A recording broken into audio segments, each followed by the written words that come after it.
الذي خلق السماوات والأرض وما بينهما في 6 أيام ثم استوى على العرش أشهد أن لا إله إلا الله وأشهد أن محمدا عبده ورسوله ونصلي ونسلم على رسول الله وعلى آله وأصحابه الكرام. Terima kasih saudara pengacara majlis yang saya muliakan, Tuan Pengurusi dan ahli-ahli jawatan kuasa surau, yang dimuliakan pemimpin-pemimpin masyarakat, pegawai-pegawai surau, seterusnya yang dihormati Ustaz Zamhana. Saya kenal beliau ni waktu saya kecil lagi.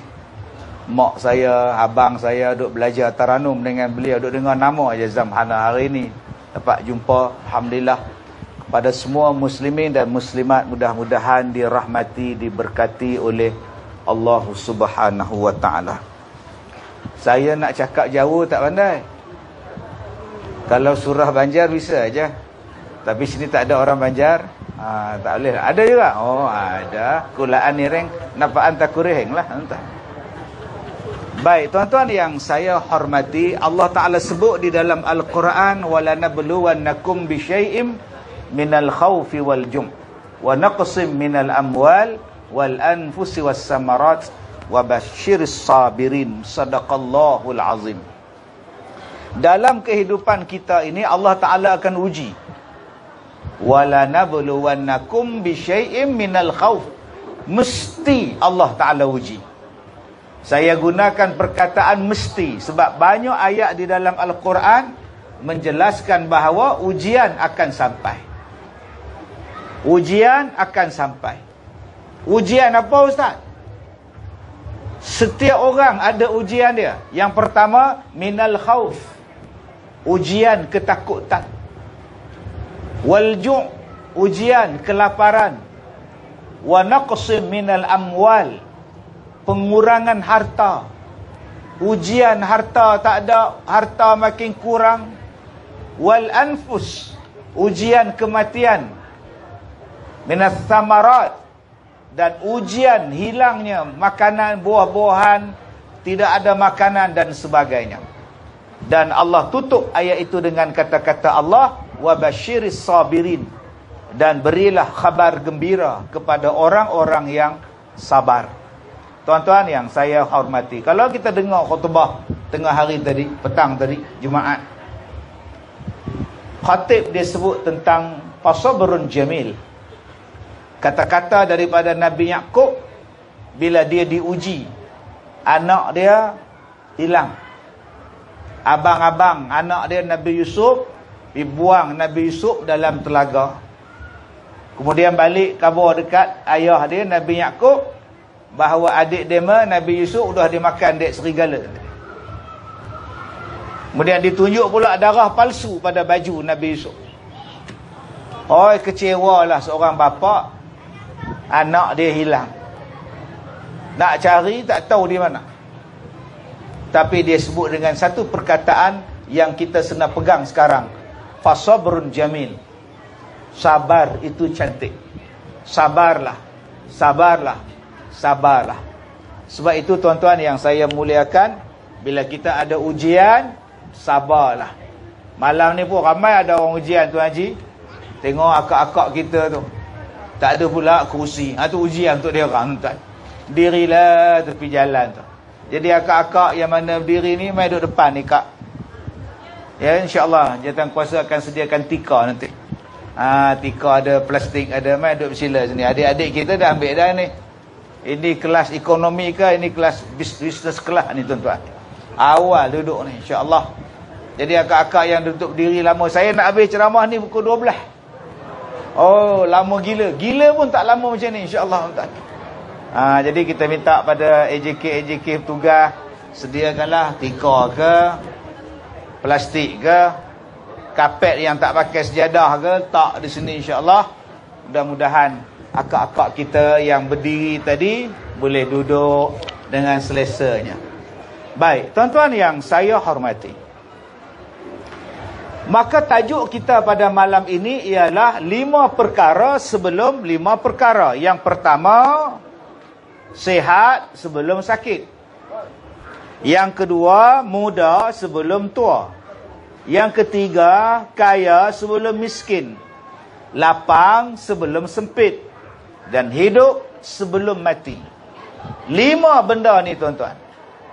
Ni dia hero-hero kita sampai lah. Inilah harapan bangsa ni. Inilah barisan kita. Ni dia penyelamat masalah ni tuan-tuan. Jadi akak-akak yang berdiri di belakang tu mai depan weh. InsyaAllah jangan takut saya tak soal, saya tanya je insyaAllah. Sama lah ustaz okey. Mai depan sini pun tak apa bang. Sini bang. Sini pun boleh. InsyaAllah. Jadi abang-abang yang mana berdiri di jalan tu pun boleh mai depan. Tak ada lah berdiri dan langgar dek motor lah.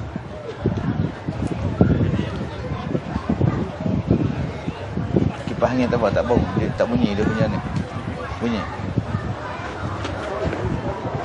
Okey ya. Dah. Tak apa, kita tengok dia orang kejap tuan. Seronok tengok orang pasang kapet ni. Okey. Dah. Okey, dipersilakan. Mai kakak mai duduk sila kakak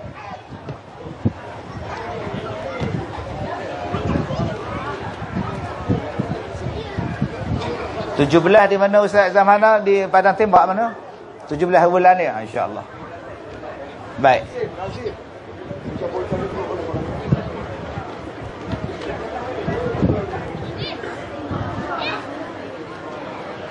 Okey. Agak sabar ya. Baik, insya-Allah. Okey, terima kasih kepada abang-abang kita. Ahli jawatan kuasa biro surau kita yang memberikan kerjasama insya-Allah. Baik, saya nak sentuh malam ni tentang tajuk kita 5 perkara sebelum 5 perkara. Apa kena buat? Kena rebut dulu. Kena rebut peluang, kena ambil peluang untuk apa? Untuk beribadat. Allah Ta'ala sebut di dalam Al-Quran, وَمَا خَلَقْتُ الْجِنَّ وَالْإِنسَ إِلَّا لِيَعْبُدُونَ. Dan tidaklah kami jadikan manusia dan jin melainkan untuk beribadah. Ni malam ni tuan-tuan, tah-tah jin pun mai dengar ceramah kita. Cuma kita tak nampak. Ada orang kata ustaz dah ceramah dengan manusia. Bila nak ceramah dengan jin? Oi. Saya tak nampak jin. Ada yang kata pula ustaz, saya ada kemahiran. Kemahiran apa? Kebolehan melihat jin. Dia datang rumah saya, dia kata, itu atas tu ada satu. Dekat pintu depan tu ada satu. Satu apa? Satu jin, 2 jin kata dia. Oi. Anak saya ni ustaz ada panca indera yang ke-6 kata dia. Melihat benda yang orang lain tak nampak. Jadi dia datang ni nak ngubat ustaz kata dia. Hai. Saya kata bukan dia boleh ngubat saya, dia tu kena ubat. Orang yang tak sihat, orang nampak jin. Yang sihat tak nampak kat sung. Siapa yang nampak, itulah dia tak sihat. Jadi jangan bangga pula. Oh, banyaknya jin malam ni. Jangan bangga tuan-tuan. Itu tandanya tak sihat, kena ubat. Sebab nikmat, antara yang nikmat yang Allah Ta'ala bagi pada kita, tak nampak makhluk-makhluk ni. Yang kita sebut jin ni. Kalaulah kita nampak makhluk jin tu kat sung, kita masuk tandas ada 2 ekor dalam tu. Senyum menengok kita. Tak kencing kita. Datang ke surau, tengok duk sembahyang. Allah, ni makhluk apa pula? Sembahyang di rumah kita. Sebab tu nikmatnya tak nampak. Tetapi Allah Ta'ala bagi tahu bahawa makhluk itu ada. Dan tujuan Allah Ta'ala ciptakan dia macam kita juga, untuk beribadat kepada Allah. Jadi nak tunggu ibadat, jangan tangguh-tangguh. Ada yang kata, aku nak datang semayang di surau, tunggu pencen. Sekarang aku muda lagi. Aku nak semayang di surau, tunggulah aku kaya. Nanti, bila aku kaya, aku datang. Ada yang kata, saya nak pergi haji ni ustaz, tunggulah. Nanti anak saya besar, baru saya pergi haji. Ada yang kata pula, ustaz, saya ni nak qada puasa, tunggulah. Sekarang baru Rabiul Awal. lepas ni Rabiul Akhir, lepas ni Jamadil Awal, nanti bulan Rejab ke bulan Syaban saya qada lah puasa. Ada yang kata pula, saya bukan tak nak pergi umrah ustaz, tapi saya belum pergi Langkawi, biarlah saya ke Langkawi dulu, baru saya ke umrah. Oi, banyaknya alasan. Elok dah ada duit nak pergi haji, jatuh bilik air udah lumpuh. Elok dah ada masa nak pergi umrah, PKP pula, Covid, udah menung di rumah. Elok dah ada duit nak datang sembahyang, dah kaya dah, bankrupt pula, saham jatuh. Udah berjalan tak berbaju sekarang, seluar tak ada, baju tak ada, no jalan bayang orang tua tu, udah wayar putih sekarang ni. Sebab itu tuan-tuan yang saya muliakan, jangan bertangguh untuk beribadah. Jangan bertangguh. Cuba kita tengok berapa ramai di kalangan kita yang tak pandai baca Quran. Anak kita kata, ayah, ajarlah saya baca Quran. Ish, mana aku tahu. Cucu kata, Tok Wan, ajarlah saya Tok Wan. Tanya upah kamu. Aku mana reti, TikTok aku reti lah kata dia. TikTok aku reti, Quran tak reti. Udah bahara benar tuan-tuan. Sebab itu kita bersyukur hari ni di sekolah anak-anak kita ni belajar Quran. Belajar dah Iqra di sekolah. Belajar tak? Belajar. Yang angguk yang tak masuk sekolah lagi tuan. Dia pula ngangguk pula belajar tadi tuan. Di sekolah kita ada balik pelajaran Jawi, nama dia Jacob. Dulu Jawi dia membuang. Sejak 20 tahun yang lepas Jacob dah ada balik, alhamdulillah. Kalau tidak tuan-tuan jenuh membaca Jawi tu, pusing ke atas, pusing ke bawah, tak erti. Maka jangan bertangguh lagi. Untuk siapa yang belum baca Quran, pergi cari imam, cari ustaz, minta tolong ajar. Berapa banyak orang hari ni yang tak boleh bercakap, dia kena stroke. Kena stroke langsung, tak boleh cakap, nak baca Quran tak boleh. Saya jumpa satu orang di Seremban dekat RNR. Dia duduk atas wheelchair. Saya dah habis makan, nak balik ke kereta. Dia duduk atas wheelchair, dia tanya saya, Assalamualaikum. Salam. Ustaz sihat? Apa dia? Ustaz sihat ke? Sihat. Yang tak sihat abang, saya cakap. Mulut dah herot. Abang sakit apa? Teruk. Apa dia? Teruk. Sudah tuan-tuan. Sebab itu dia sebut kepada kita, bila kita nak buat ibadat ni macam mana, waktu sihat sebelum sakit. Rebut. Anak-anak muda yang datang malam ni, alhamdulillah, saya seronok tuan-tuan tengok. Anak-anak muda kita ni tengok duk lepak tu. Duk sui, hebat anak muda ni. Semua RZ punya tim tu. Ni kalau api Terengganu kena sita ni tuan-tuan. Tak RZ tu, X1R tu tuan-tuan. Wow, hujung. Balik tak ada dah, dia orang pergi je. Mana pula ni, buat gerakan mencari pula tuan-tuan hujung. Anak-anak muda kita alhamdulillah waktu sihat. Sebab apa? Sihat segala-galanya bertenaga. Sihat pemikirannya cerdas, sihat kehendaknya bagus, sihat tenaganya kuat, sihat dia boleh buat macam-macam. Jangan tunggu sakit baru nak buat ibadat, kerana sakit itu menjadikan lemah. Kita nak bangun pun susah. Cuba tengok orang yang sakit. Ni Kak Leha ni sakit gout, pinduk bersila pula. Ceramah pula habis pukul 12. Nak bangun tu, boleh bangun seorang-seorang. Dia minta tolong orang, angkat kuih. Lenguh penuh dah pinggang aku ni, kata dia. Tapi orang bujang 20 rakaat, orang muda 20 rakaat tarawih, selama buat. Yang kita ni, aduh, kena pula imam baca Fatihah slow. Buat 20 rakaat pula. Allahu Akbar. Sudah. Kita pula duduk desah depan sekali, nak balik tak boleh. Alhamdulillah. Ya, sudah tuan. 2 rakaat bagi salam, dia siku kawan dia. Belah, kata dia tuan. Tapi orang muda ni kuat. Sembahyangnya kuat, baca Qurannya kuat, puasanya kuat. Speaker ni boleh bagi kuat lagi tak? Boleh tak? Dah teruk suara saya ni. Ya, bagi tambah power sikit. Baru dia bantu saya. Tidak, tuan-tuan. Besok saya ceramah di sekolah saya daripada pukul 8 sampai pukul 12. Malam besok di Kuchai. Hari Ahad pagi saya di masjid yang baru di Bagan Datuk tu. Hari Isnin, hari Ahad malam di Port Dickson.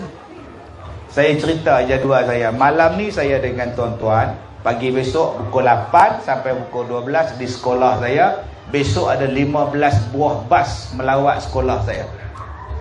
15 buah bas ni bukan bas kosong. Kalau bas je datang 15, itu namanya bengkel mengecat bas. Yang 15 bas ni dengan orang-orang sekali, tuan-tuan. Habis je besok saya di Kuala Lumpur. Pagi Ahad pukul 10 saya di Bagan Datuk. Malamnya pula di Port Dickson. Isnin pagi saya di sekolah. Malamnya di Pulau Pinang. Setakat tu je jadual saya ingat. Lepas tu saya tak ingat lah.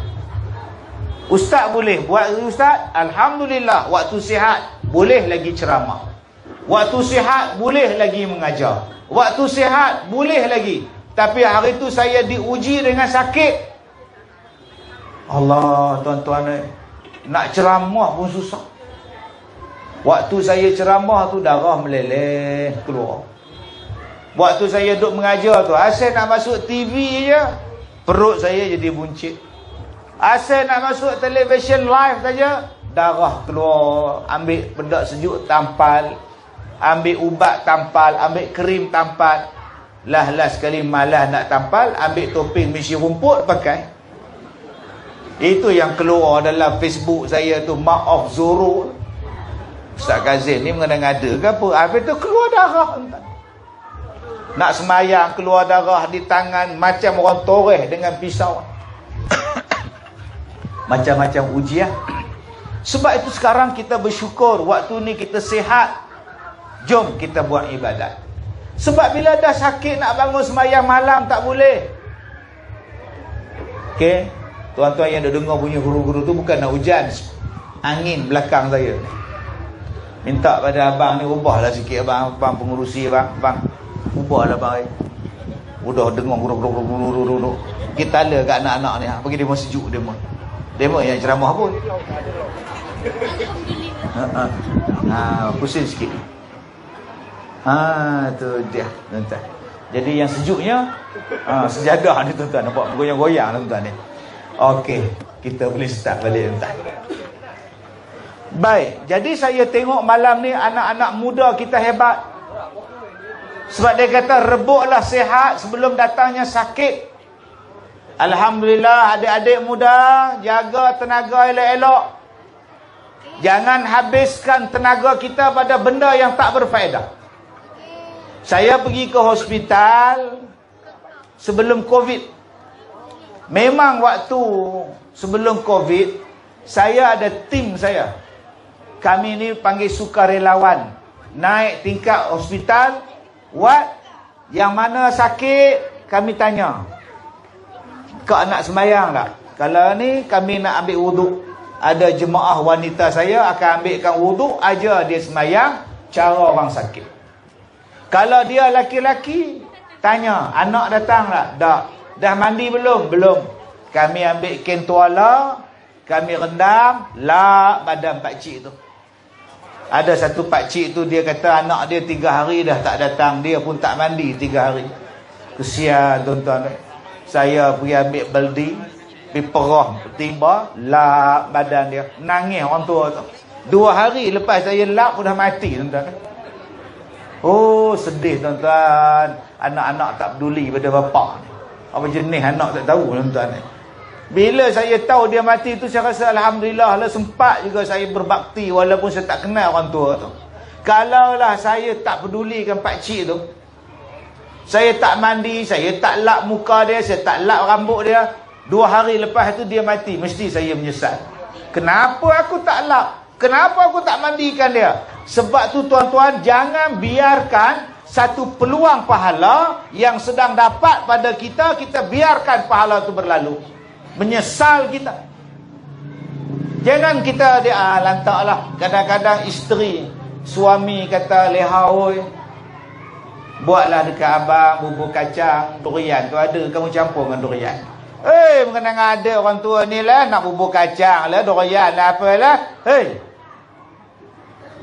Bubur kacang, orang tengok drama pun susah.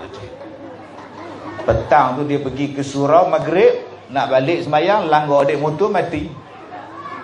Sekarang cuba tanya isteri dia, nyesal tak ke Leha? Itu boleh tak buat betul dia. Sedih benar lah, baru nangis buat apa? 3 malam tahlil, kenurinya apa? Bubur kacang. Dah sakit perut tu Bilal dah. Malam besok pun bubur kacang Leha ya, kata dia. Jadi akak-akak, kalau suami minta sesuatu bagi je. Kalau dia mati pun lapang hati. Dia bukan minta berat pun, dia minta sain je. Naik qadi dah ada ni enggak. Yang mana faham, tak faham sudah. Tu yang aku malas dengan ceramah Ustaz Kazim ni, celaka betul kata dia. Tuan-tuan yang saya muliakan. Jadi saya seronok saya tengok malam ni anak-anak muda. Bila saya pergi ke hospital, saya tengok satu anak muda, mak dia telefon saya. Dia kata, Ustaz tolonglah mai tengok anak saya accident, koma. Saya masuk lah dalam ward dia. Saya tengok mak dia tengok saya tengok anak dia. Mak dia tengok saya tengok anak dia. Mak dia tanya kepada saya, Ustaz tak ada nak baca doa apa-apa ke? Makcik suruh tengok, saya tengoklah anak. Dia kata, Ustaz tolonglah tengok anak saya. Saya pun tengok anak dia. Udah bengkak tuan-tuan. Kepala ni, tempurung kepala dia ni, bengkak ni kepala ni. Bila bengkak kepala dia, tempurung kepala dia yang dia orang buka hari tu tak boleh pasang balik. Bayangkan, tempurung kepala pecah, dia orang bawa keluar, nak pasang balik tak boleh sebab otak tu bengkak, kepala ni bengkak. Tu macam mana? Takkan nak tampal dengan koyok. Aduh, sedihnya. Saya membaca lah doa lah, meninggal lah budak tuan-tuan. Memang tak ada harapan dah. Dah kembung badan, bengkak lah. Saya tengok orang sebelah pula duduk menong tengok saya ni. Budak muda. Yang ni lain pula tuan-tuan kepala dia. Kepala dia bahagian belakang ni ada tempurung, bahagian depan ni tak ada tuan-tuan. Dia jadi turun, ada pula boleh letak air mineral atas kepala dia. Sudah. Apa hal kepala katanya? Macam mana boleh accident? Race motor. Betul? Tutup lampu. Race motor tutup lampu. Berlaga sama-sama dia orang, pecah kepala. Udah hilang kepala setengah entah ni.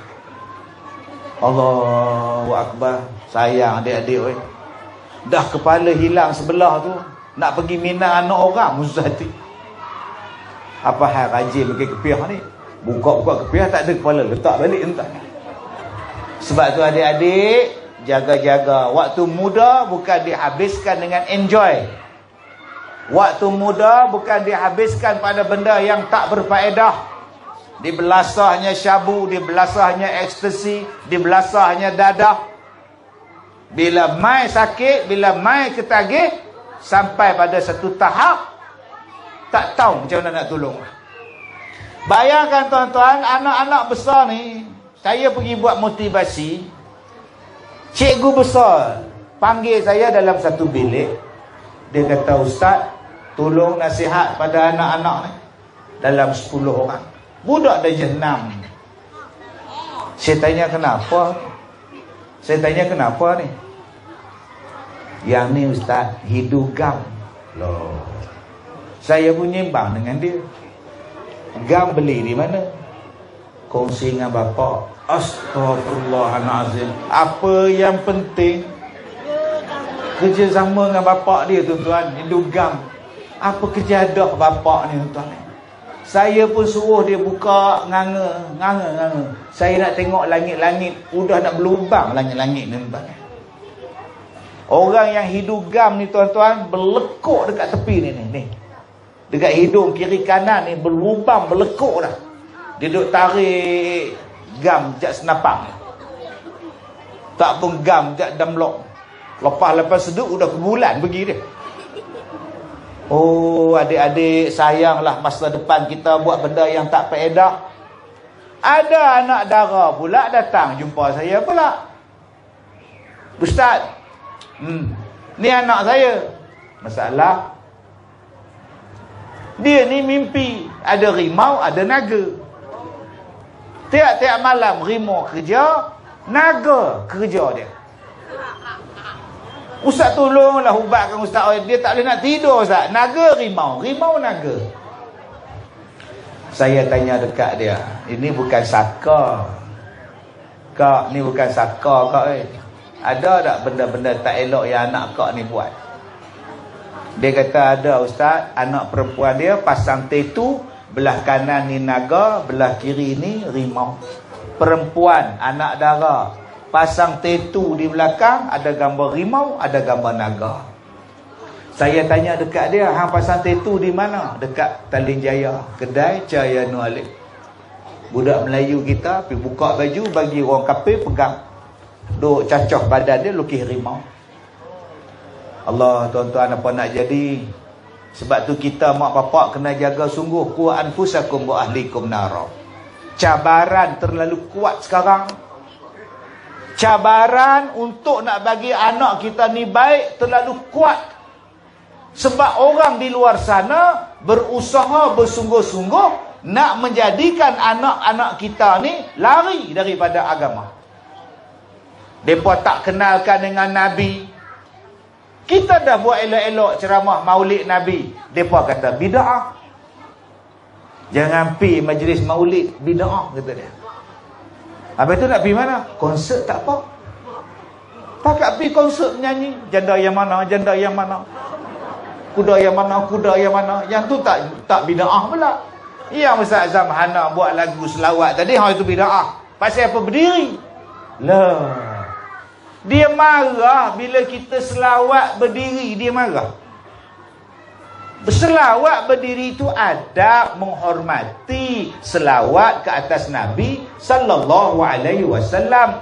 Bukannya Nabi datang. Jangan tuan-tuan faham pula. Allah. Nabi datang. Mana datangnya Nabi? Sahabat-sahabat, tabi'in tuan-tuan, mereka ni menghormati Nabi macam-macam. Ada ulama hadis, bila dia nak baca hadis Nabi, dia sedang berbaring. Bila orang datang tanya dia tentang hadis Nabi, dia duduk. Walaupun dia tak sihat, dia duduk. Sebab memuliakan hadis Nabi.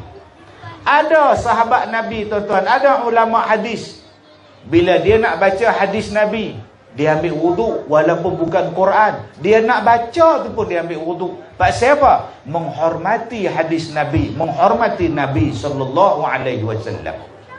Ada orang-orang yang mencintai Nabi dengan pelbagai cara. Kita mencintai Nabi salah satunya dengan majlis seperti malam ni, iaitu majlis Maulidin Nabi, ceramah agama. Salah satunya ialah berselawat. Sebagai tanda hormat pada selawat kita, Nabi kita bangun. Ustaz, kalau saya tak bangun, tak apa.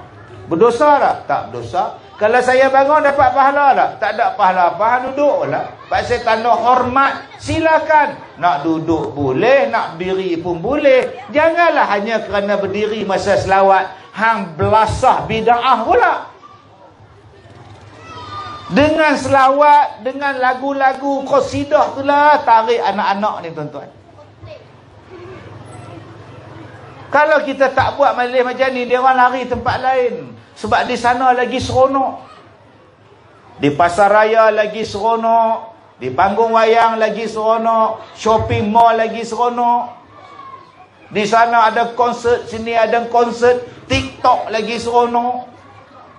Maka kita nak ingatkan balik generasi muda kita yang sihat-sihat ni supaya cinta pada Nabi. Maka kita buat salah satunya setiap bulan, setiap tahun macam ini. Salah satunya untuk mengingati Nabi Muhammad sallallahu alaihi wasallam. Adik-adik. Ya, you barek. Okey. Okey. Terbaik. Jom. Tadi kita selawat dah. Jom kita selawat lagi, mudah-mudahan dapat pahala.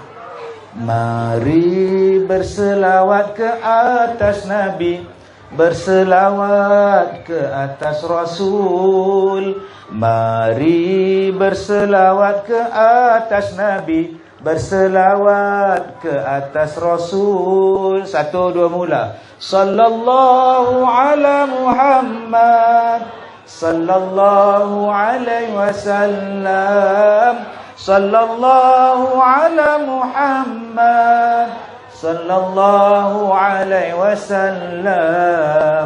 Engkau bagaikan matahari menerangi seluruh alam. Engkau bagaikan bulan purnama menerangi kegelapan malam.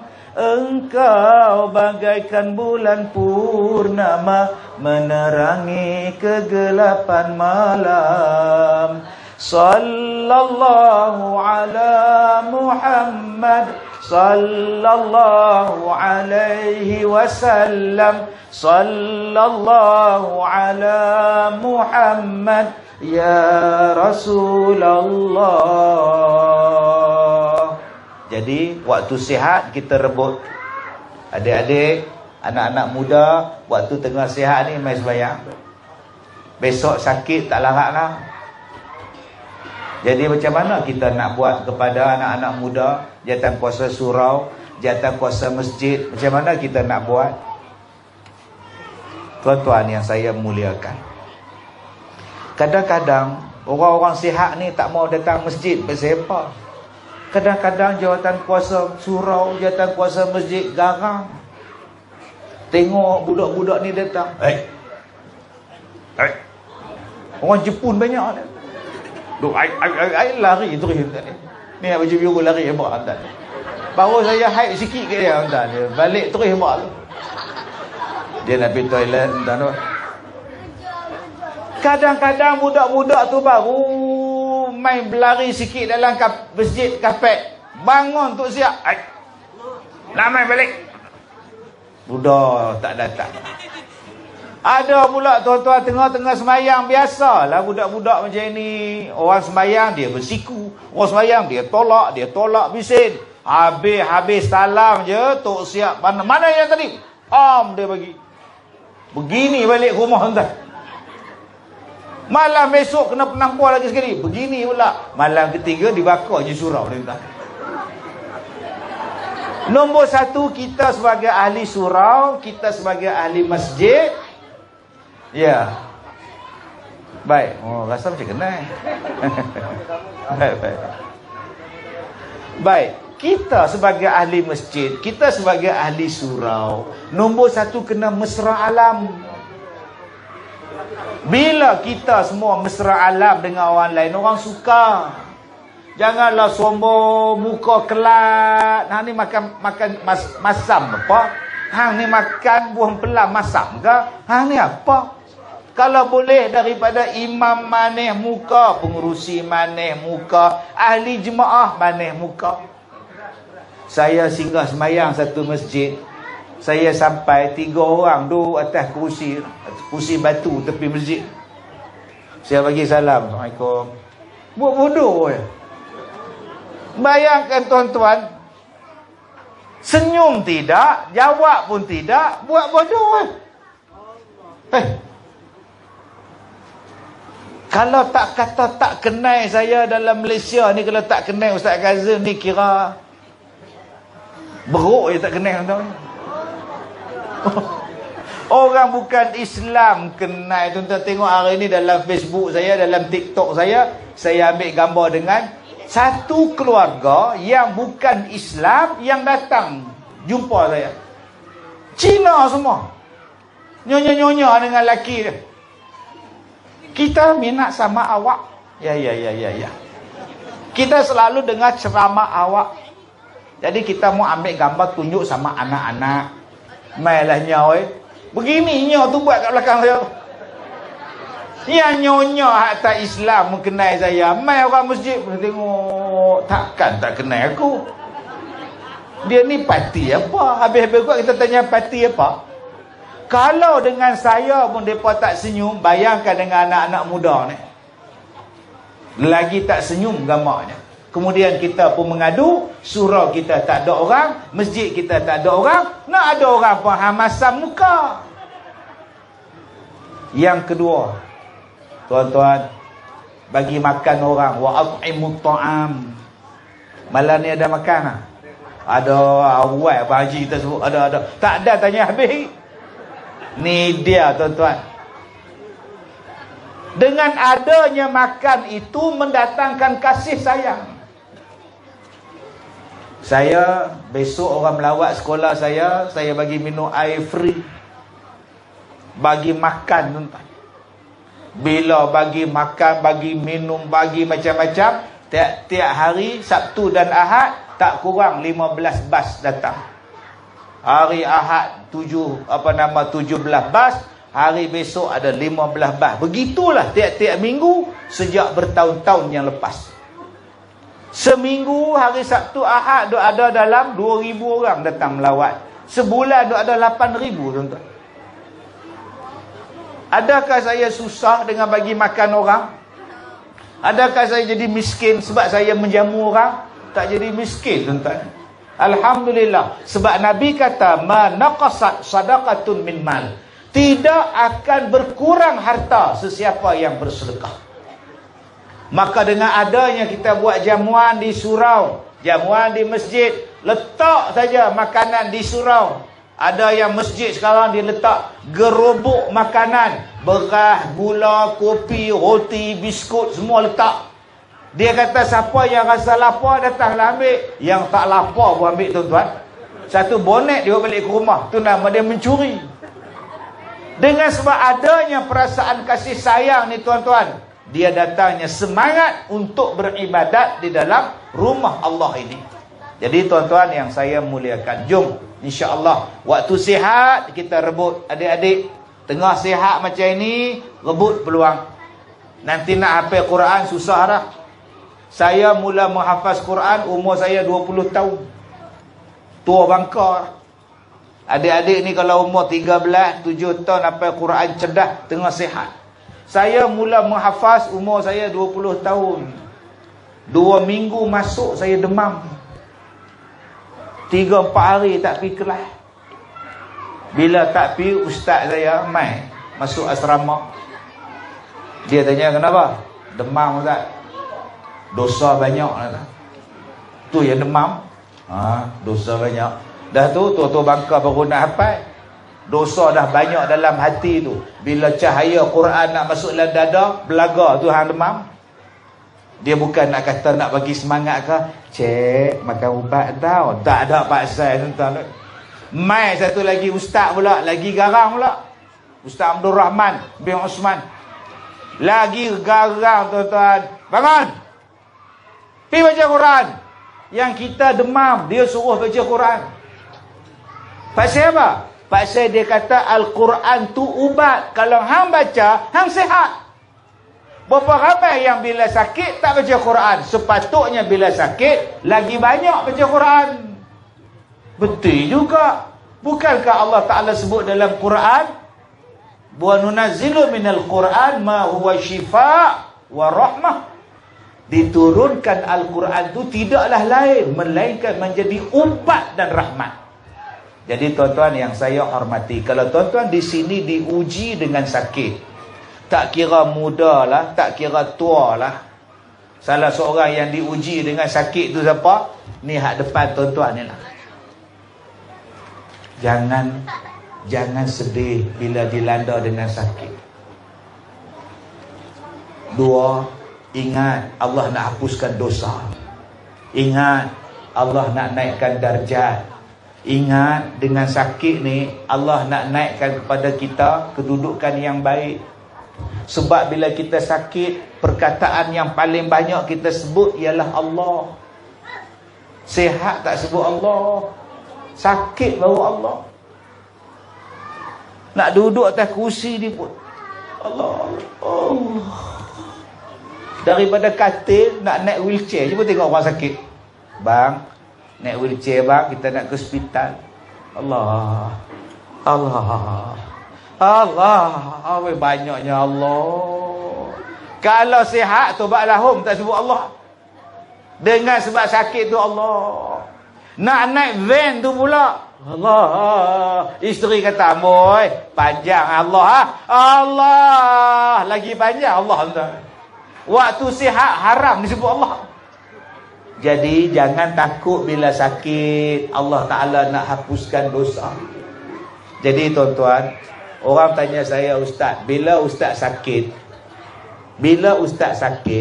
macam mana Ustaz ajar diri Ustaz supaya relax? Macam mana Ustaz ajar diri saya jadi relax?" Saya kata macam ni, bila saya sakit, saya akan fikir Allah nak bagi sesuatu pada saya. Bila saya sakit, saya akan ingat Allah nak bagi satu benda lain. Jadi saya tunggu benda apa yang Tuhan nak bagi. Maka itulah jadi kuat Kak Som bila kita sakit. Jangan bila kita sakit kita duduk menung. Tak tahulah siapalah yang buat aku. Asal sakit orang buat. Asal buat je sakit. Sakit ke nak? Saka pula. Bila sakit pula salahkan orang. Dia itulah yang langgar aku. Haram jadah betul kata dia.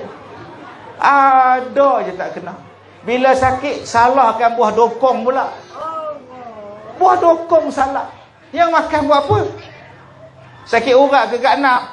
Semalam 1 kilo buah dokong. Elok kat nak. Kenapa tak belasah 2 kilo? Bila kencing manis naik, salahkan durian. Masa makan tak ingat 4 biji muzangking dia makan. Bila dah makan banyak sangat, mata pun naik juling. Belah kanan mata dia yang hitam ke Singapura, yang ini ke Penang bagi dia tuan. Sebab itu bila kita sakit, kita tak minta Allah bagi. Bila Allah bagi, saya pujuk hati saya pujuk apa? Allah nak bagi benda lain lepas ni. Ni yang saya buat. Alhamdulillah. Waktu saya sakit kulit saya hari itu, saya pujuk hati saya sabar. Allah nak bagi benda lain. Mula-mula sakit kecoh satu Malaysia. Ustaz Kazim kena katak puru.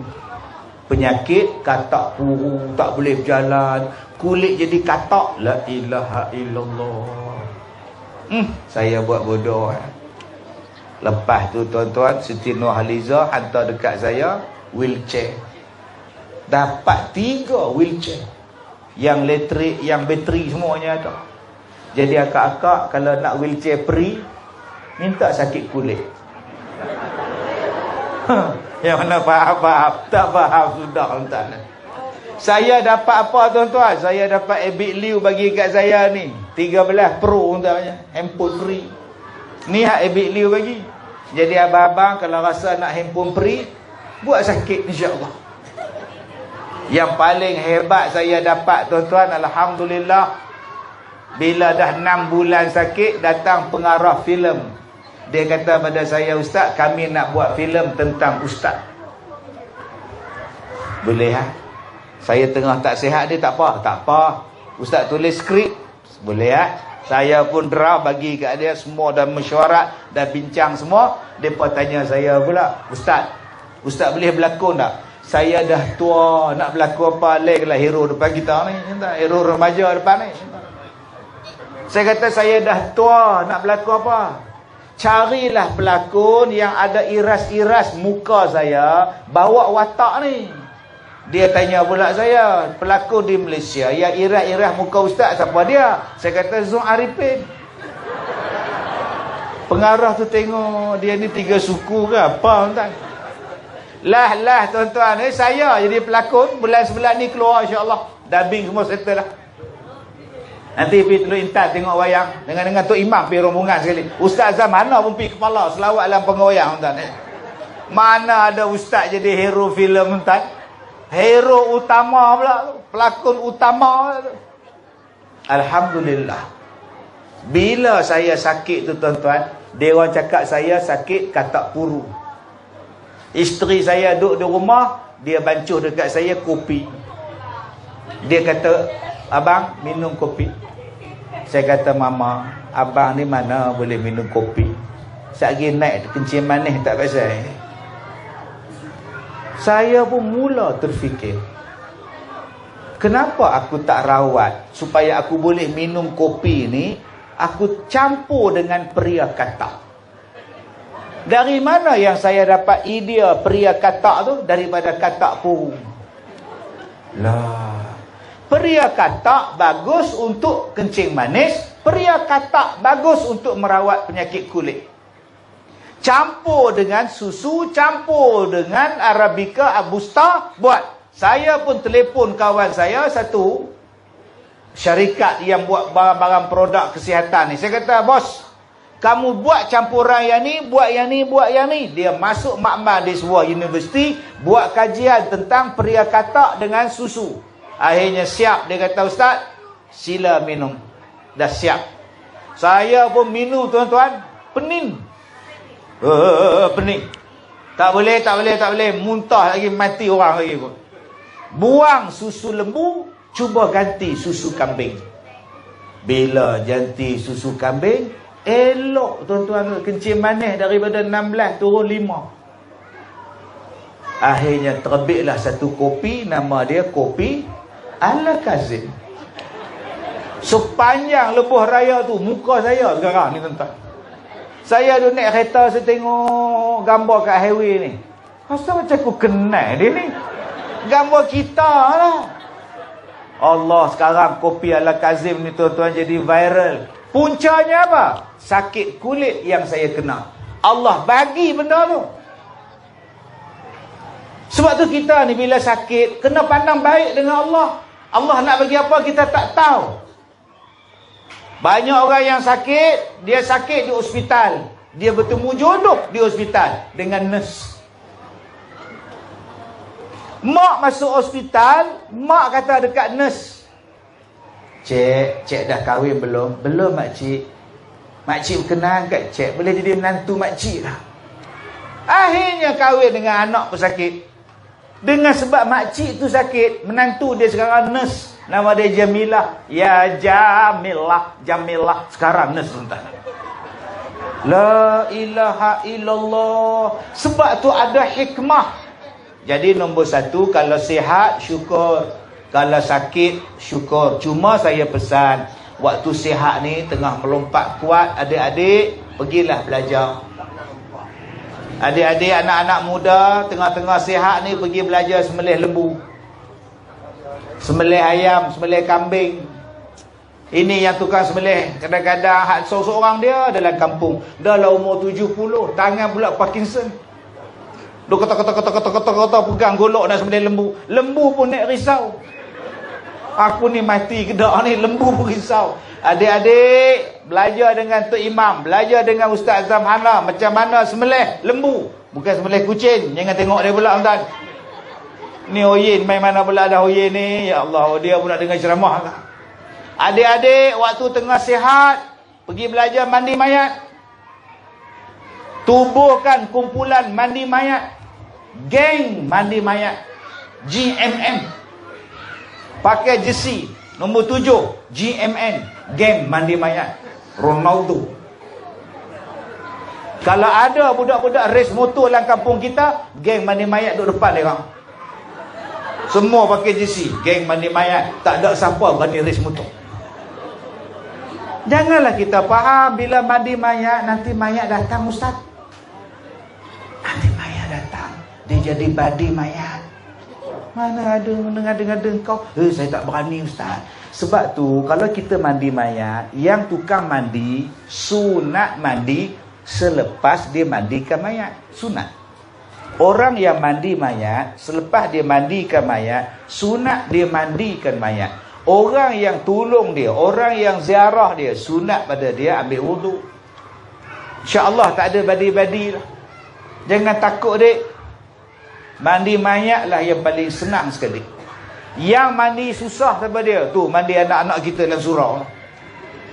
Umur 4 tahun, 5 tahun duduk berlari tu. Nak mandi adik umur 2 tahun, ya Allah, duduk main sabun, masuk mata menangis sabun ni. Menangis makcik ni. Alah, susahnya mandikan budak ni. Tapi kalau mandi mayat, mayat tak menjawab. Melawan pun tidak. Ditolak dia ikut, ditarik dia ikut, angkat kepala pun mayat diam je. Pernah ada adik-adik mandi mayat, bila angkat kepala mayat marah. Apa ni, main-main kepala? Tak pernah tuan-tuan. Kalau mayat macam tu, yang tukang mandi pula jadi mayat ni. Jadi tuan-tuan yang saya hormati, alhamdulillah kampung kita ada anak muda. Tugas kita warga emas, tugas kita bapak-bapak, apa yang kita nak buat kepada anak-anak yang sihat walafiat ni tuan-tuan. Yang kedua, rebutlah muda sebelum tua. Yang ketiga, kaya sebelum miskin.